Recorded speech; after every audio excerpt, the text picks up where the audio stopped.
Harap ka. Kaway. Ladies and gentlemen, if you are holding a ticket for 2:30, the 2:30 VIP tour, line up in front of the door at this time. If you are holding a ticket for the 2:30 VIP tour, we are gonna begin that tour right now. Come to the front door. If you are holding a ticket for the 2:30 VIP tour, once again, now anyone who has a ticket for the 2:30 VIP tour, we're going to begin that tour right now. Come in, enjoy. Thank you very much.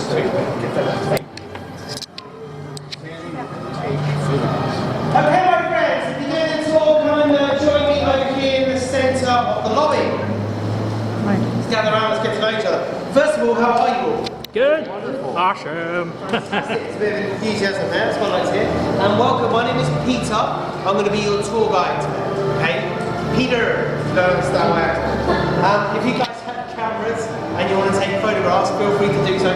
We are going to start at the beginning with this man here. This man, his name is Sid Gorman.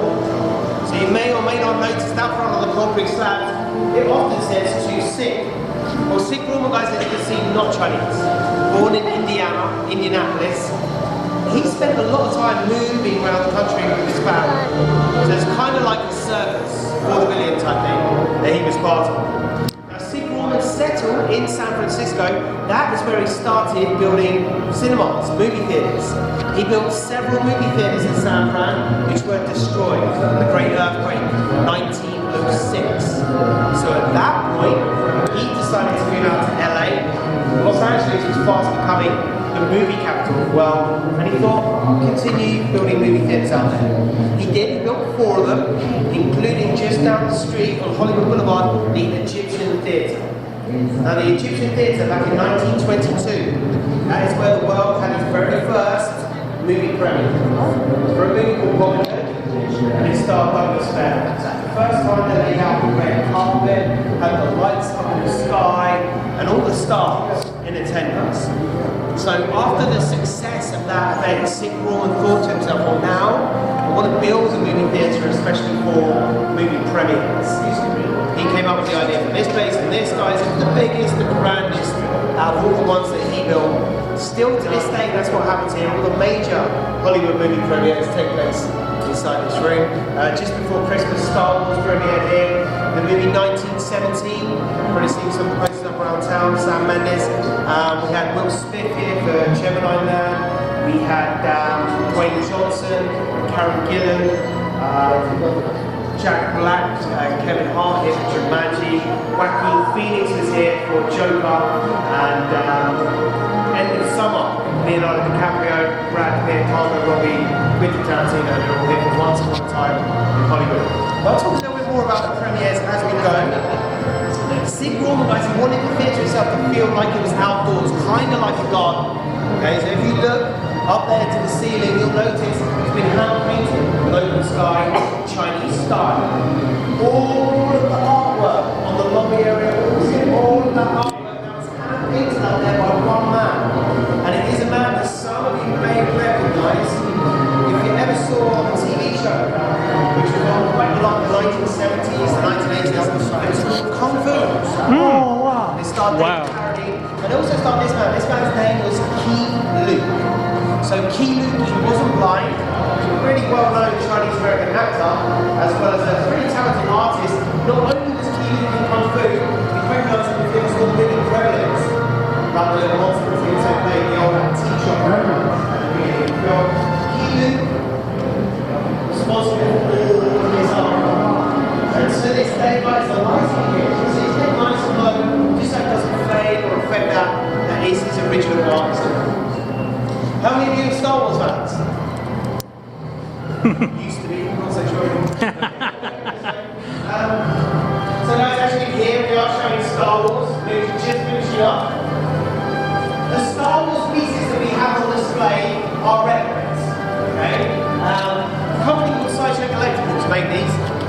The Stormtrooper and Darth Vader on the other side, which you'll see shortly, are screen accurate replicas. The people who make them, they sell them for about $2,500. So if you're a true fan, you want one for your living room, to stand at the end of your bed, start saving up now. Those Star Wars fans, whenever there's a new Star Wars movie due to be released, they start camping outside this building. In fact, last year, just before this movie opened up, they spent 2 weeks living outside, day and night. In 2015, 125 people spent about a month living outside this building. They were in their sleeping bags, they were doing work on their laptops. The idea was, those that spent the longest time out front, they would be first inside there to pick their favourite seats opening night of Star Wars The Force Awakens, which was officially December 17th, 2015. December the 14th came around, Disney, Lucasfilm, invited all those fans. They got to go in there for the premiere of the movie, and they got to go to the after show party. So Did they shower first? I hope so. No, patience pays off. And hopefully they've got some bars of soap. This is how they used to show movies on the big screen. So nowadays, I mean, you can fit thousands of movies onto a hard drive that big. This is about 10 minutes of just one movie. So depending on the length of the film, they may have had several of these projectors lined up in a row just so they could show one movie all the way through. Nowhere really uses this sort of tech anymore. Everything nowadays is digital. Quentin Tarantino, though, owns a theatre here in Los Angeles called the New Beverly.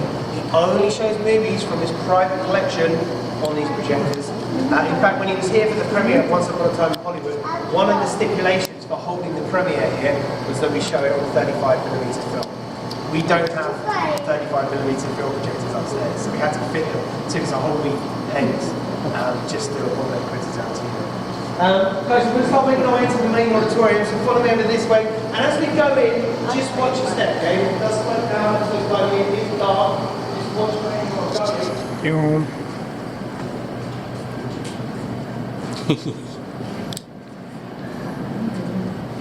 Ooh, nice.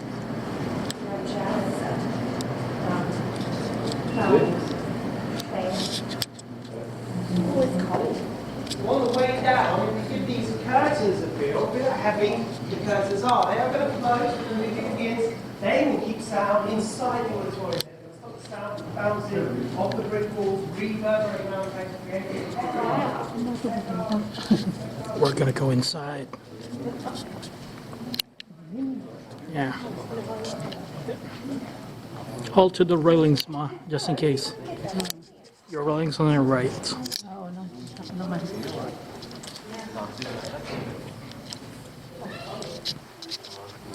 Bam, bam. Ooh, nice. It's big, big, big, big.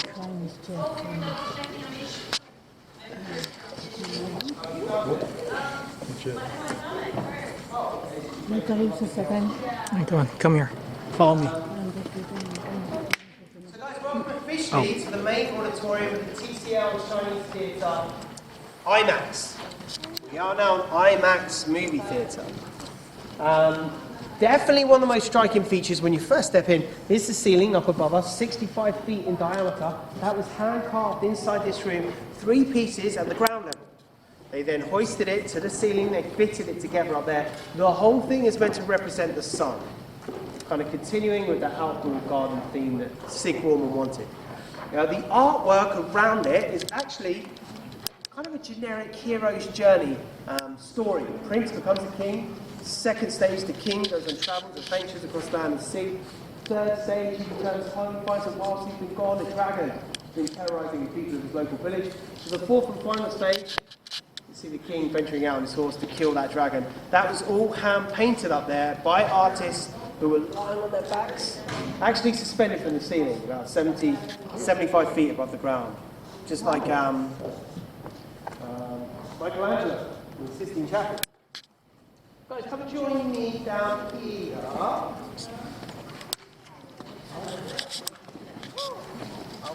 Grab yourself some seats in these 2 rows in front of you. Is that?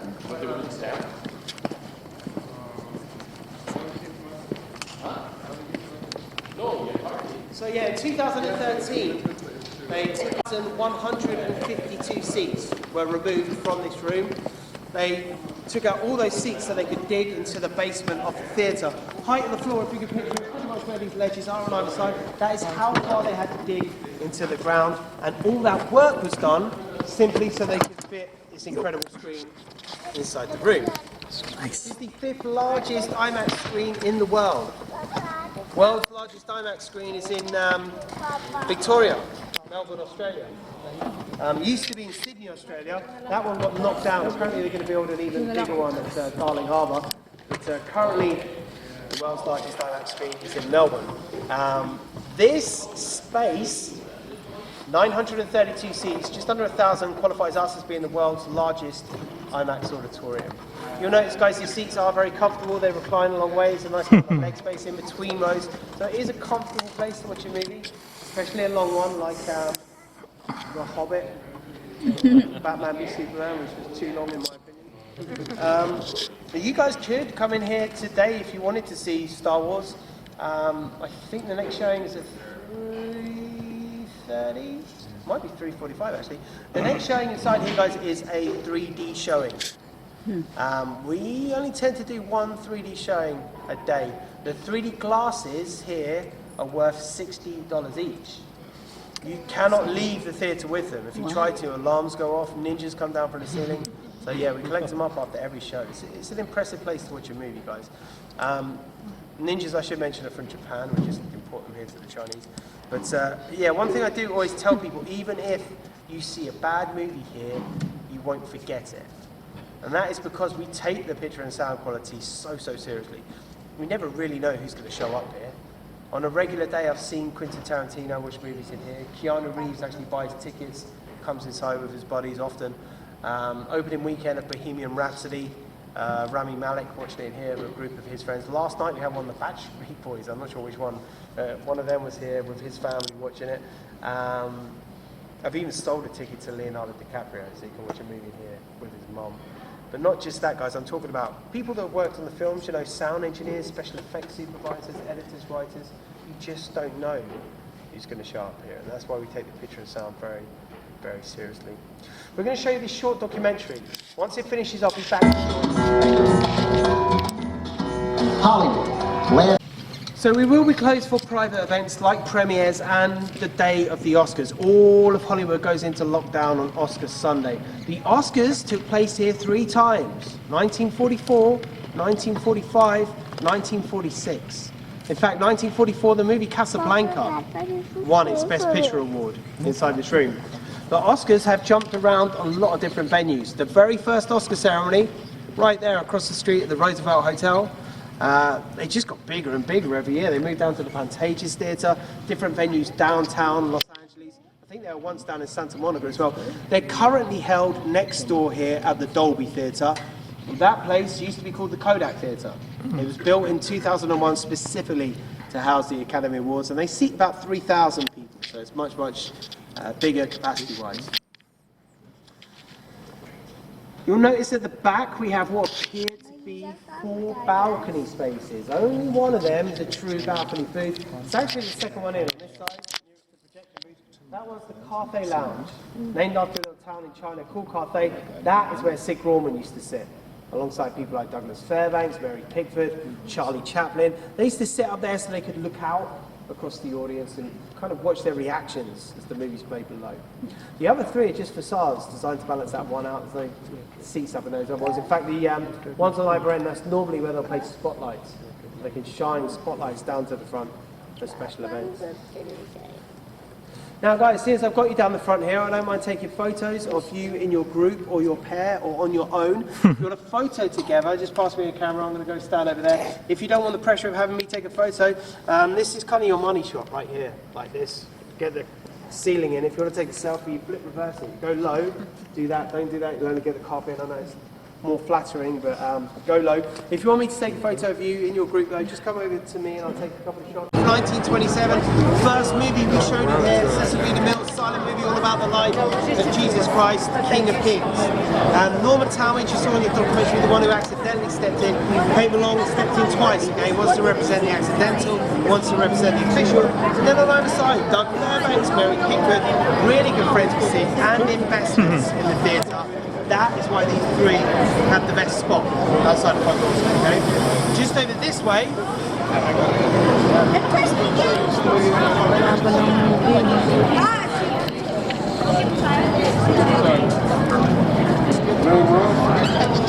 So guys, you've got the man himself right here, Sid Brawman.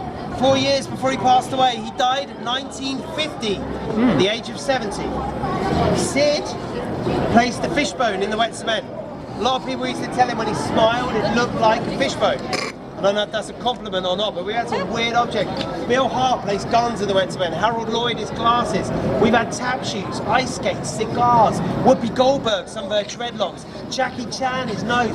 Anthony Quinn had his 3 sons with him when he was doing his ceremony. He wanted each of his boys to take part. Gave them each a coin, a penny. Placed them in the wet cement. By far, though, the most requested on a daily basis has got to be Marilyn Monroe, right here. Ooh. So Marilyn originally wanted to dot the I of her name with a diamond, related to her most famous song, Diamonds Are a Girl's Best Friend. The managers didn't think a diamond was a very sensible idea, so instead what Marilyn did on the day, she took off one of her earrings, popped that down the ground. 3 days later somebody came along, managed to break off the back glass, stole it. That glass rhinestone though still remains to this day. If you guys look closely, you'll notice a lot of people have tried to dig it out, steal it over the years, but luckily it's not going anywhere, which is good news. It's the glass front of Marilyn Monroe's earring right there. I think out of all of them, my most favourite is just over here.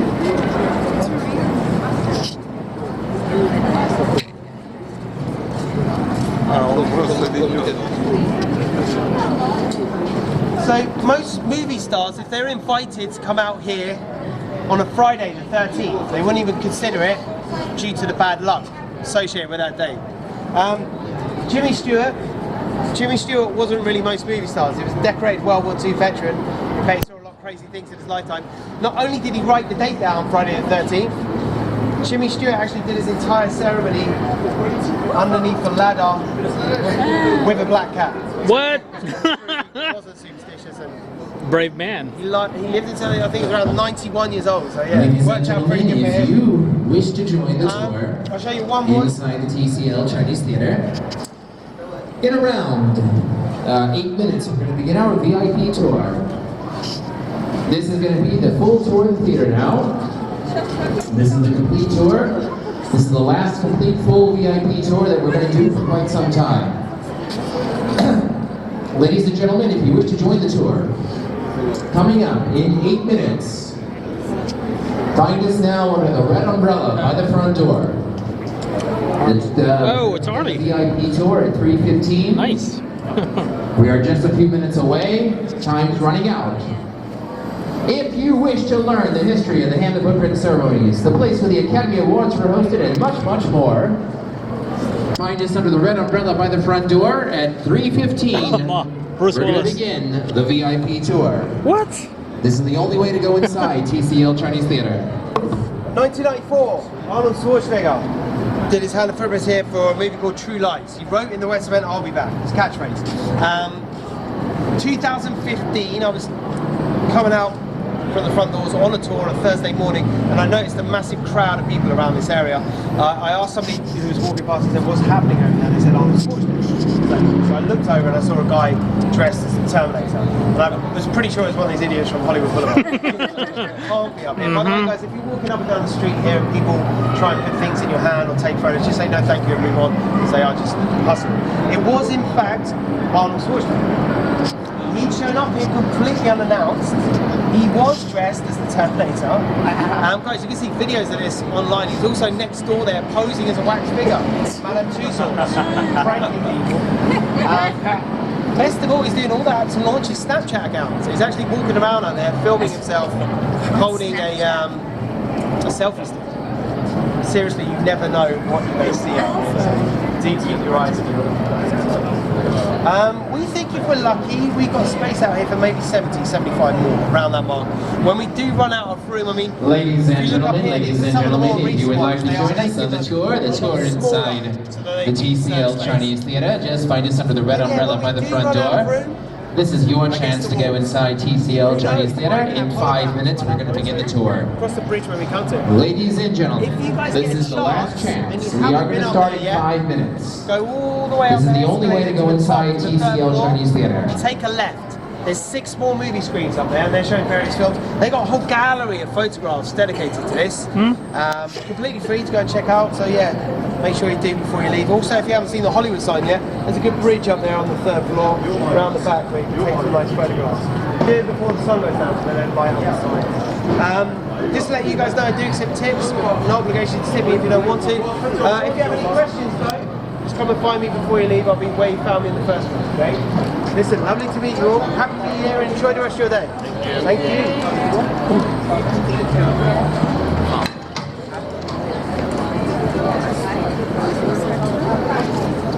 So Arnold's feet. What?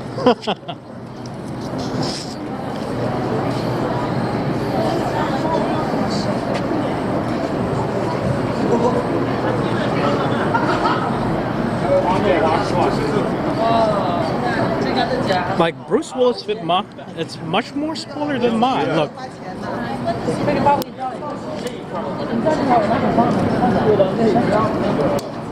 Tom Hanks. Oh, that big. But Adam Sandler. Make your work. Damn, he got a big fit.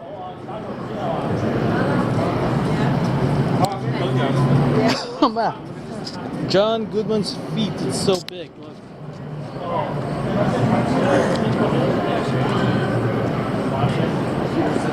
Ben Stiller. What's this? Jerry. That's tiny. Super tiny.